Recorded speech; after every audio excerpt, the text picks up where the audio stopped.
votre chaîne YouTube Maths Simple, proposée par le professeur Mohamed Ammar, vous propose ce vidéo intitulé Comment construire l'arbre pondéré.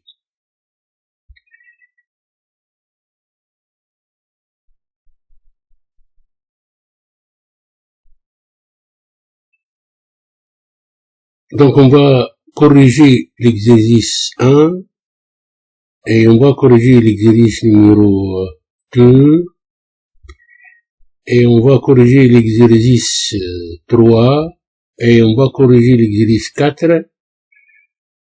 Mais avant tout, on va présenter comment on construit l'arbre pondéré. Donc un arbre pondéré, ou ce qu'on appelle l'arbre de probabilité. Donc cet arbre décrit une expérience aléatoire ou une succession de preuves dans une expérience aléatoire. Donc pour construire l'arbre pondéré ou l'arbre de probabilité, on part tout d'abord d'une origine. Et cette origine sera nommée racine de l'arbre. Puis on construit les branches ou ce qu'on appelle les feuilles. Donc les feuilles sont aussi issues de ce qu'on appelle les nœuds. Et on va voir en détail ces mots, ces vocabulaires techniques. Et c'est-à-dire on va tracer tous les événements possibles. Voilà par exemple ici, donc théoriquement, ça c'est un arbre, et on va prendre ici le curseur donc on va prendre, voilà, donc on va prendre le feutre ici, donc ici ça c'est un arbre qui contient deux épreuves. Donc l'épreuve 1, ça concerne cette partie. Donc ça, par exemple, c'est lorsqu'on lance un dé, ou bien on lance une pièce de monnaie. Donc il y a deux ici possibles, par exemple, dans ce cas-là. Et ici, l'épreuve 2, ça c'est l'épreuve 2. Voilà où il est pointé, donc.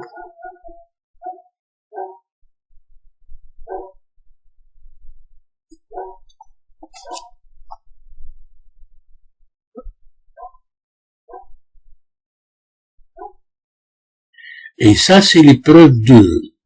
Donc ça c'est l'épreuve 2. Par exemple, si l'épreuve 1 c'est lancer une pièce de monnaie, donc ou bien pile il apparaît, ou bien face apparaît.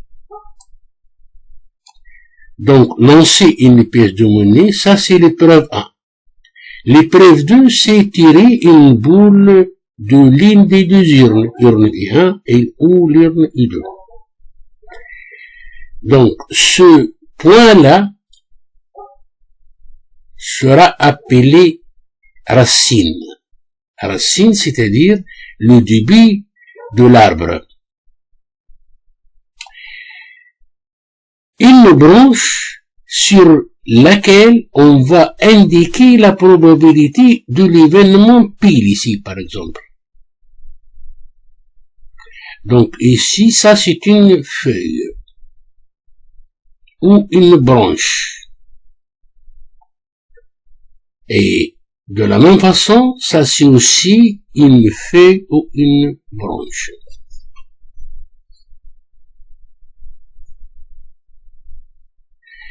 Dans l'épreuve 2, on a les feuilles ici ou d'autres branches. Donc, une feuille, c'est un nœud particulier qui va aussi représenter un événement. De la même façon ici. On a dit que ça, c'est une branche ou une feuille. Et ça, c'est aussi une branche ou une feuille. De la même façon, ici, une branche ou une feuille. Et aussi, de la même façon, ça, c'est une branche ou une feuille. Donc, parce que si on a une troisième preuve, on va trouver ici d'autres feuilles qui découlent de celle-là. De la même façon, ici. Éventuellement, ça peut être aussi d'autres feuilles ou d'autres branches ici, par exemple. Voilà. Et ici, c'est un chemin. Ça, c'est un chemin. Dans un chemin, la probabilité d'un chemin, c'est la probabilité de cet événement, par exemple F, inter ce C-là, par exemple. Et si ça c'est D, donc c'est P de D inter C inter F. La probabilité d'un chemin est le produit des probabilités des événements qui rencontrent ce chemin-là. Donc, le chemin est représenté ici, les pattes de chat, depuis la racine jusqu'à une feuille donnée. Donc, on a représenté ici un arbre qui contient au premier lieu, donc, deux épreuves. Donc, ça, c'est l'épreuve E1, par exemple. Et ça, c'est une épreuve E2. Et s'il y en a éventuellement d'autres épreuves ici, donc voilà, ici, ça, c'est l'épreuve E3. Et ce sont des cas rares dans les exercices. On passe à un exemple. Ici, par exemple, ça c'est l'épreuve 1. Ça, c'est l'épreuve 1. Dans l'épreuve 1, ici, E1, par exemple, donc il n'y en a que deux ici, A, et ici c'est le A bar. Par exemple, ici, si on lance une pièce de monnaie, ou bien on trouve donc l'événement A ou F, et ici on trouve le A bar ou le F bar, et F bar dans le cas où l'épreuve E1 est la lancée d'une pièce de monnaie, et donc ça va être ici le pile ou face, donc si A est pile, donc A bar est le face. A bar est l'événement contraire de A. Donc si ici P de A est égal à 1 réel alpha, donc ici le P de A bar, ça va être 1 moins le alpha. On y fait quoi? On y fait la somme des probabilités ici d'un même nœud est toujours égale à 1. Et ça, c'est très important. Donc, toujours, la somme des probabilités ici d'un même nœud, quel que soit le nombre de nœuds, ça peut être 3, même 4, etc. Toujours, la somme des probabilités ici d'un même nœud, ça c'est égal à 1. Et n'oubliez pas ça. Et ça, c'est très utile dans les exercices, parce que si on vous donne ici P de A égale, donc vous pouvez compléter P de A bar. Et si on vous donne ici P de B bar, vous pouvez compléter P de B, et ainsi de suite. Donc, aussi on vous donne P de B bar, par exemple, inter A bar. Et donc c'est celle-là, c'est cette probabilité. Par exemple, si ça c'est égal à X, donc ici c'est égal à 1 moins X. Et si ça c'est égal à Y, donc ici ça va donner 1 moins Y. Dans le cas général, donc, lorsqu'on parle d'un arbre, donc toujours l'arbre nous donne beaucoup, ou bien peut donner aussi plus que l'on veut. Donc, une application, par exemple, ici, on vous donne quelques indications et on vous demande de tracer l'arbre. L'exemple 1, on donne les informations suivantes. P de A égale 0,8 et P de B sachant A égale 0,7. Et on vous donne P de B bar sachant A bar est égal à 0,4. Construire un arbre avec un maximum d'informations. Ici, lorsqu'on vous dit avec un maximum d'informations, c'est-à-dire nommer ou indiquer toutes les probabilités possibles. Donc ça, c'est un exercice numéro 1, et ça, c'est l'exercice numéro 2. On passe tout d'abord à la correction de première question. Donc ici, comme l'énoncé fournit P de A égale 0,8, voilà ici le P de A. Voilà donc, voilà le P de A qui est égal à 0,8. Donc, P de A bar ici, c'est égal à moins 0,8 est égal à 0,2. Donc, ça c'est donné, et ça c'est en utilisant ce donné-là, donc on peut déterminer P de A bar. Donc, P de A égale 0,8, ainsi que des probabilités sachant A, ou sachant A bar. Donc, les premières branches ici de la racine aboutissent aux événements A et A bar. Donc, ici, A et A bar. Voilà donc A et A bar. Et cette partie-là consiste à l'épreuve 1. Ça, c'est l'épreuve 1. Donc, par la suite, il suffit de renseigner la probabilité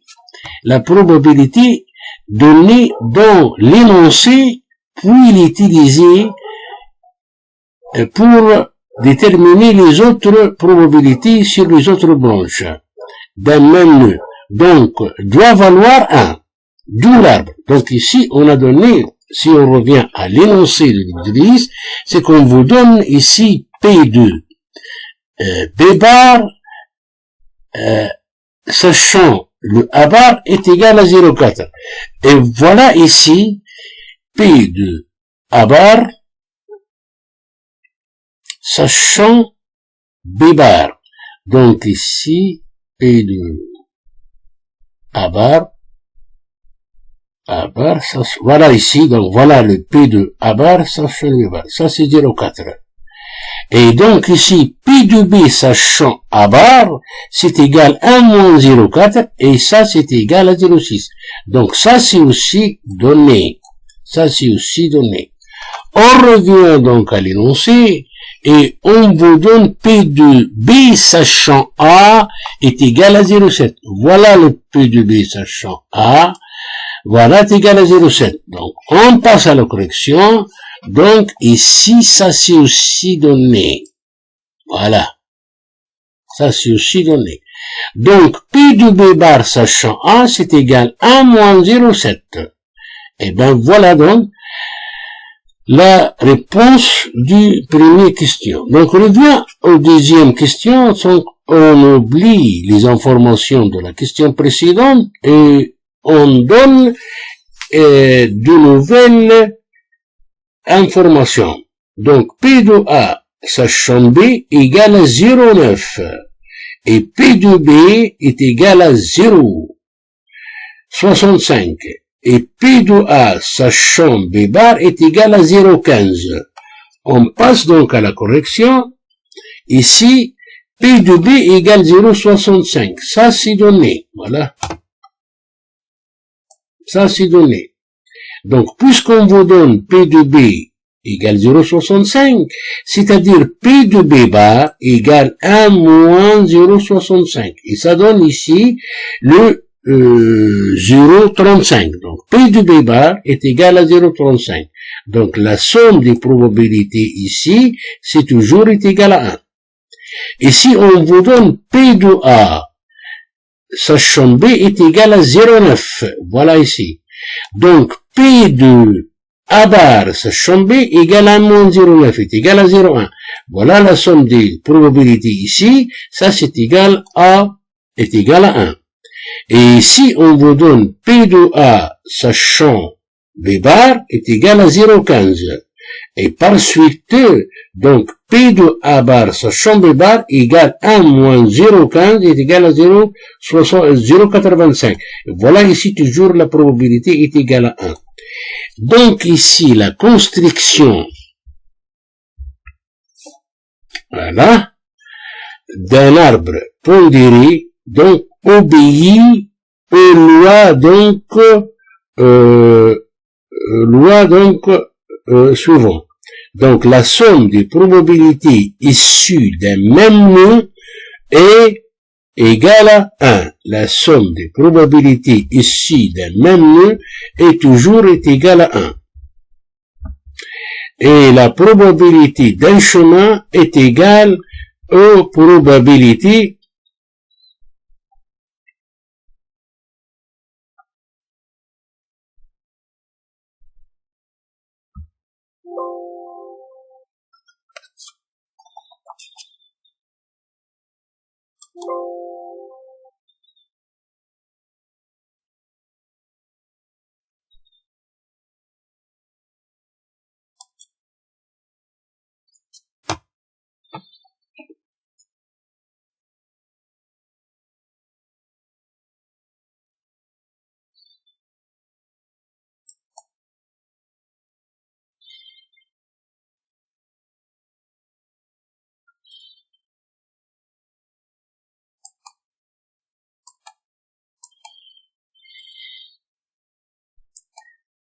N'oubliez pas de s'abonner à votre chaîne YouTube. Donc, on passe à l'exercice numéro 1.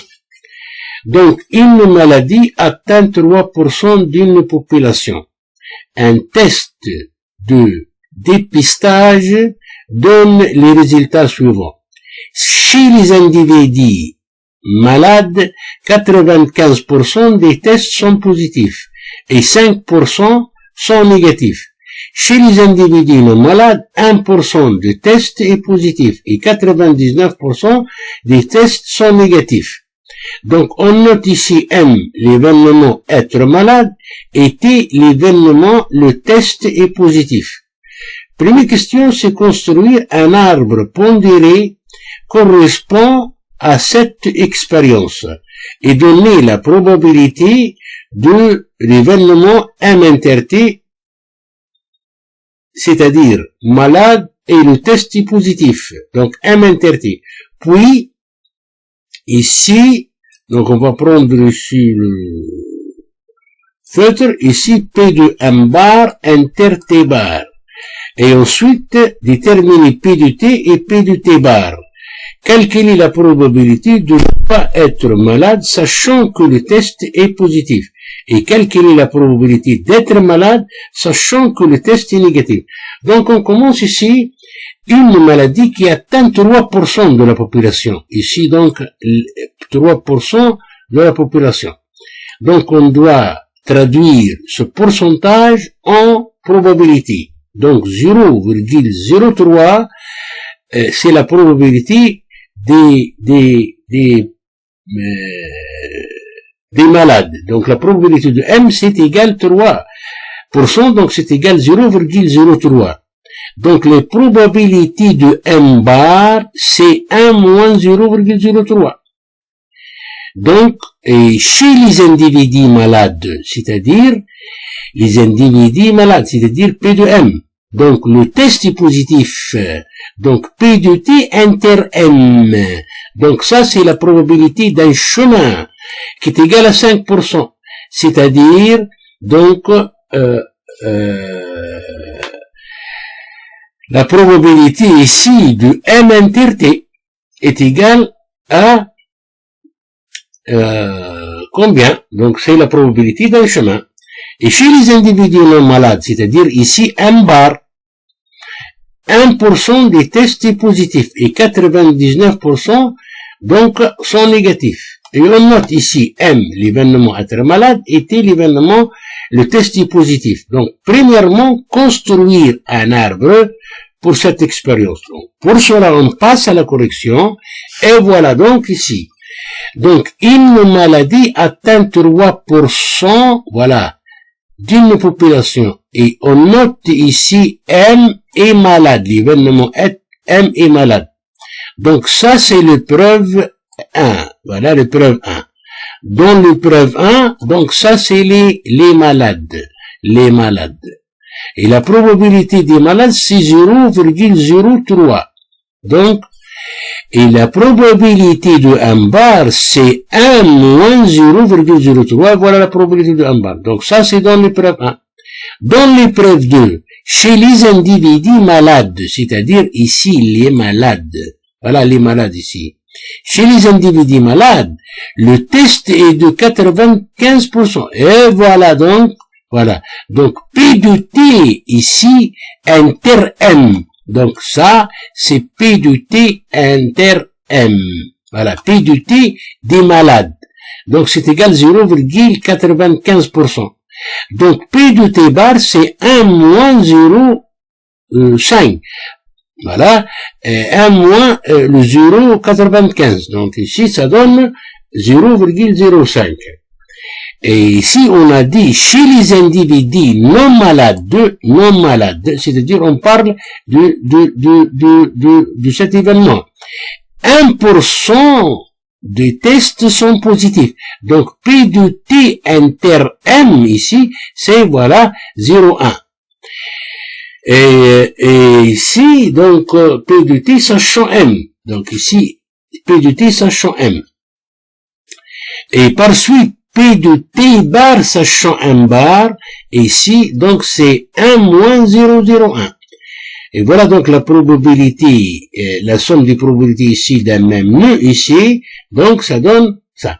Donc on passe à la notation, donc ce 0,095 ici, ça c'est la probabilité de T ici, de T, sachant le M, sachant ici le M, voilà. Voilà. Et si ça c'est égal, la probabilité, donc ici du T bar, sachant, voilà le T bar, et ici sachant le M, voilà le M ici. Et si P de T, ça c'est égal, ici 0,01, ça c'est P de T, P du T, voilà donc P de T, sachant le M bar ici. Sachant le M bar. Et ici, ça c'est le 0,99, ça c'est le P si vous voulez, de T bar, sachant le M bar. P de T bar, voilà ici, sachant le M bar. Voilà. Maintenant, la probabilité de M inter T ici, la probabilité de M inter T, donc ça c'est la probabilité d'un chemin, donc ça c'est M et ça c'est T, donc on parle de la probabilité de ce chemin là, qui est égal, voilà ici, et qui est égal le produit de 0,03 fois 0,95 est égal cette valeur. Maintenant, P de M bar inter T bar. M bar inter T bar. Donc ça c'est M bar inter T bar. Voilà le chemin ici. La probabilité de ce chemin-là se trouve donc ici. Voilà donc. Maintenant la probabilité de T ici. La probabilité de T ici, donc on va utiliser la probabilité, totale. Donc voilà ici se trouve le T. Et ici se trouve le T. Donc la probabilité de T, donc T peut être ici de M bar, comme elle peut être ici de M. C'est-à-dire, P de T égale P de T inter M plus P de T inter M bar. C'est la formule de la probabilité totale. Et donc ici, P de T, ici, c'est égal P de T inter M plus P de T inter M bar. Et ça donne ici 0,03 fois 0,95 plus 0,97 fois 0,01. Et donc ça donne cette valeur. P de T bar, donc ici, pour calculer P de T bar, on utilise donc la formule de la probabilité 1 moins P de T. Et donc, voilà, ça donne combien? Maintenant, on passe à la question 4. Calculer la probabilité de ne pas être malade, sachant que le test est positif. Donc, lorsqu'on veut dire ne pas être malade, c'est-à-dire, ici, c'est-à-dire P de ne pas être malade ici, c'est-à-dire P de M bar, sachant le T. Et si on applique la formule P de M bar sachant T, c'est égal P de M bar inter T sur P de T, puisqu'on a calculé déjà P de T tout à l'heure. Et ici, P de M bar inter T, ça c'est un chemin. Voilà le M bar et voilà le T. M bar et le T. Et donc ça donne ici, donc puisque ça c'est la probabilité d'un chemin, donc c'est égal 0,97 fois 0,1 sur la probabilité de T, donc voilà le résultat. PTB, calculer la probabilité d'être malade, sachant que le test est négatif, c'est-à-dire probabilité malade, sachant que le test est négatif, c'est-à-dire P de M, ici, P de M, sachant le T bar. Voilà ici, P de M, sachant T bar. Donc c'est égal P de M inter T sur P de T bar. Et puisqu'on a calculé P de T bar tout à l'heure, donc voilà, on trouve le résultat. On passe à l'exercice, donc, numéro 2. L'exercice numéro 2, Ali s'amuse régulièrement sur un terrain de football avec le gardien de but.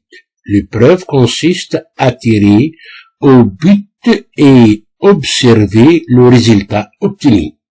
On admet que la probabilité que Ali réussit le premier tir au but est de 0,7. S'il réussit le premier tir, alors que la probabilité de réussir le second est 0,8. S'il manque le premier tir, la probabilité de réussir le second est de 0,4. On note R1, l'événement, le premier tir au but est réussi, et R2, l'événement, le second tir au but est réussi. Tout d'abord, construire un arbre. Donc ici, on va traduire ce texte-là sous forme d'un arbre. Donc ici, Ali s'amuse régulièrement sur un terrain de football avec le gardien de but. L'épreuve consiste à tirer au but et on observe le résultat obtenu. On admet que la probabilité Ali réussit le premier tir. Donc, R1 et de 0,7. Donc, voilà ici, voilà ce probabilité est celle de P de R1. Donc, P de R1 ici, c'est égal à 0,7, pardon. Donc, P de R1 bar, on applique ici, c'est 1 moins P de R1. Et donc, ça donne 0,3. Donc, ça, c'est l'épreuve 1 de cette expérience aléatoire. On passe à l'épreuve 2. Donc, s'il réussit ici R1, donc la probabilité de réussir la deuxième, c'est 0,8. Donc, ça, c'est P de R2, sachant R1, et de 0,8. Donc, la probabilité de R2 bar, sachant R1, c'est 1 moins 0,8. Et on va trouver ce 0,2 là. Maintenant, la probabilité de R2, sachant R1 bar, c'est-à-dire s'il ne réussit pas le premier tir, la probabilité de réussir la deuxième tir, sachant que ne réussit pas le premier tir, est de 0,4. Ça, c'est aussi donné. Et par suite, la probabilité de R2 bar, sachant R1 bar, est de 0,6. Donc, premièrement, construire l'arbre, et bien voilà l'arbre. Calculer la probabilité pour que les deux tirs au but soient réussis. C'est-à-dire ici, P de quoi? P2, donc les deux tirs sont réussis, c'est-à-dire P de R1 inter R2. Et lorsqu'on dit R1 inter R2, donc on parle de ce chemin-là. Et la probabilité de ce chemin, c'est égal le produit des probabilités sur les branches ici, ou sur les feuilles. Et donc, P de R1 inter R2, c'est égal 0,7 fois 0,8, égal 0,56. Donc, troisième question, calculer la probabilité pour que le second tir au but soit réussi. Donc, c'est-à-dire P de R2. P de R2 ici, donc voilà R2, ça peut être ici avec R1, et R2 ici, ça peut être ici avec le R1 bar.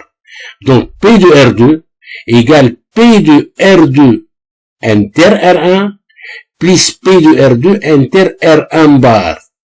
Et P de R2 inter R1 bar égale 0,8 fois 0,7. Et le P de R2 inter R1 bar est égal à 0,4 fois 0,3. Et voilà le résultat.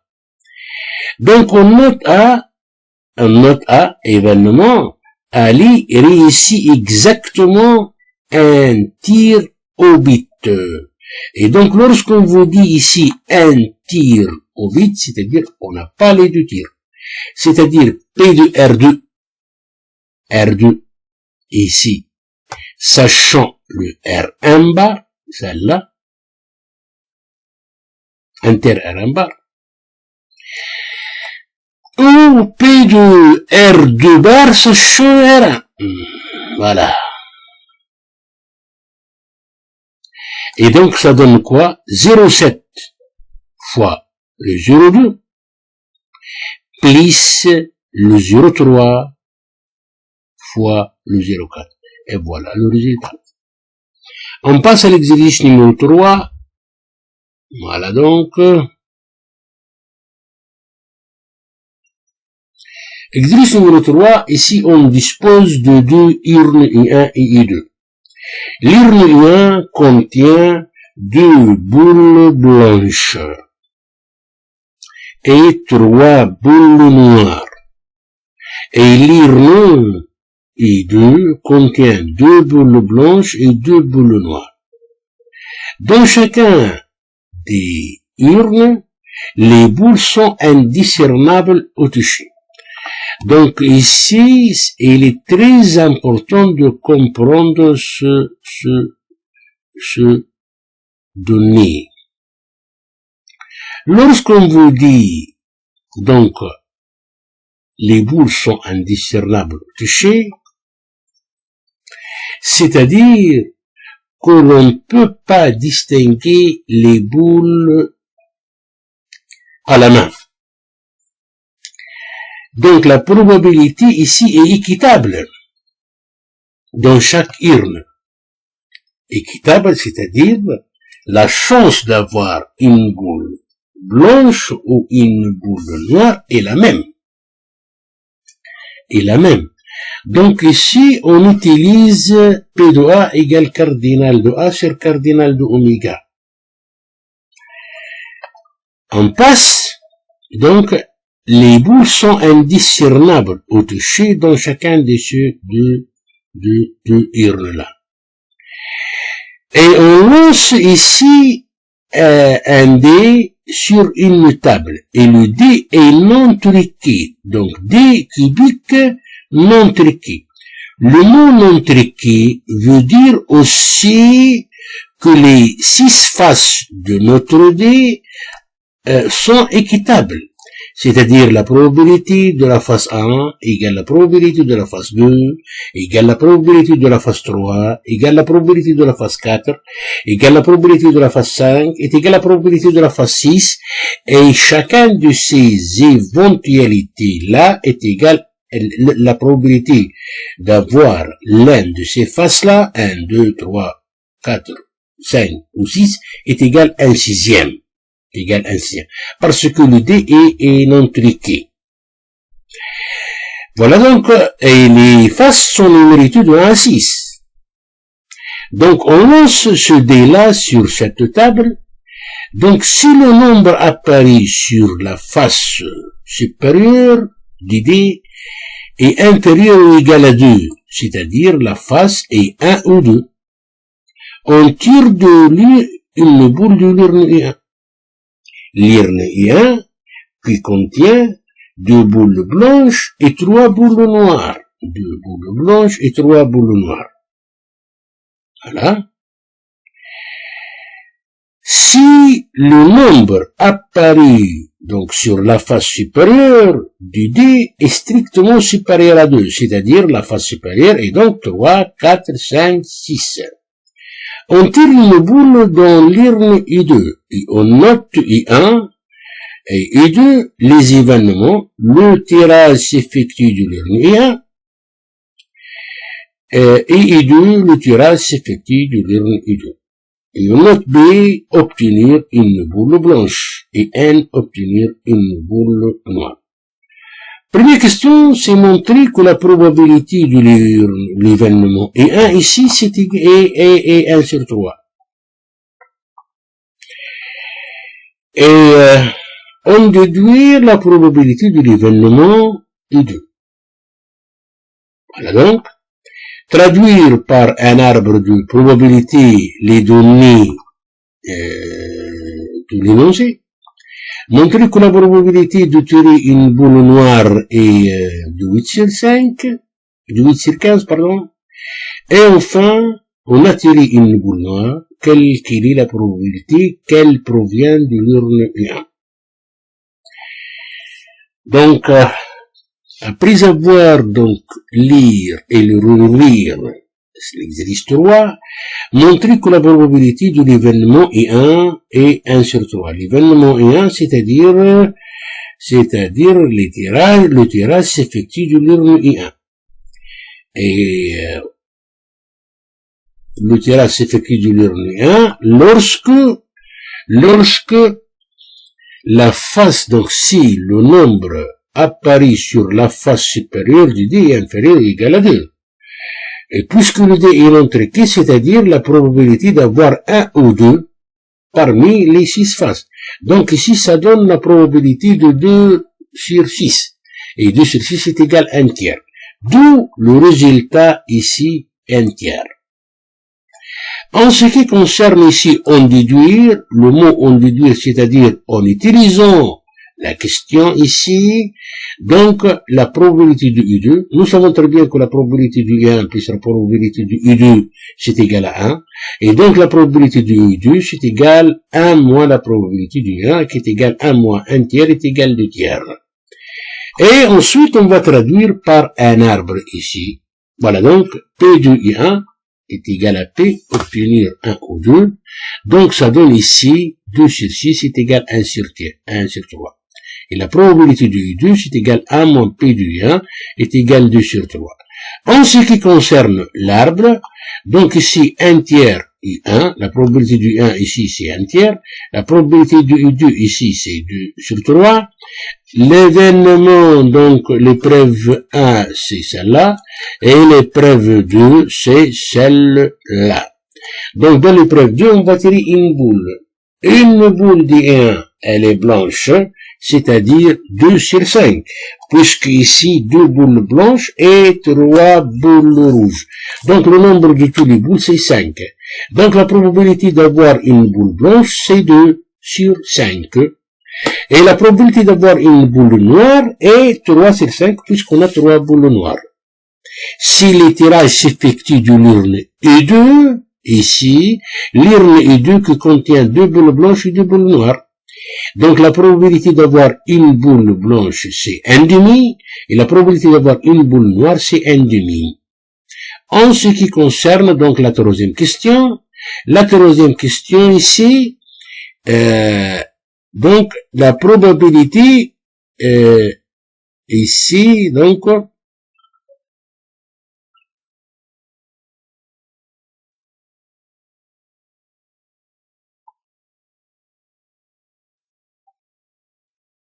on revient à l'énoncé. Donc, troisième question, montrer que la probabilité de tirer une boule noire est 8 sur 15. Donc, une boule noire donc c'est la probabilité d'avoir une boule noire. Mais remarque ici, une boule noire peut être ici de l'urne U1. Comme elle peut être ici de l'urne U2. Donc la probabilité de n est égale P de n inter I1 plus P de n inter I2. Donc la probabilité de n inter I1, c'est P de la probabilité d'un chemin et le produit de ces probabilités-là. Donc, parce que ici c'est P de n sachant I1. Donc, P de n, c'est égal P de n inter I1 plus P de n inter I2. Donc ici, ça donne ici 1 tiers fois 3 sur 5 plus 2 tiers fois 1 demi est égal 8 sur 15. Et c'est le résultat demandé, je crois. Et enfin, revenons à la question, c'est on tire une boule noire, quelle est la probabilité qu'elle provient de l'urne U1. Donc ici, c'est la probabilité du U1, sachant qu'elle est noire. Donc, sachant qu'elle est noire, parce que elle est noire, la boule, et on veut calculer la probabilité qu'elle provient du 1.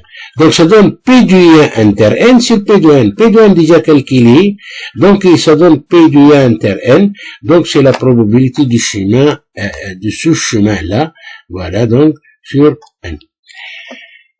Ça, c'est l'exercice numéro 4, donc,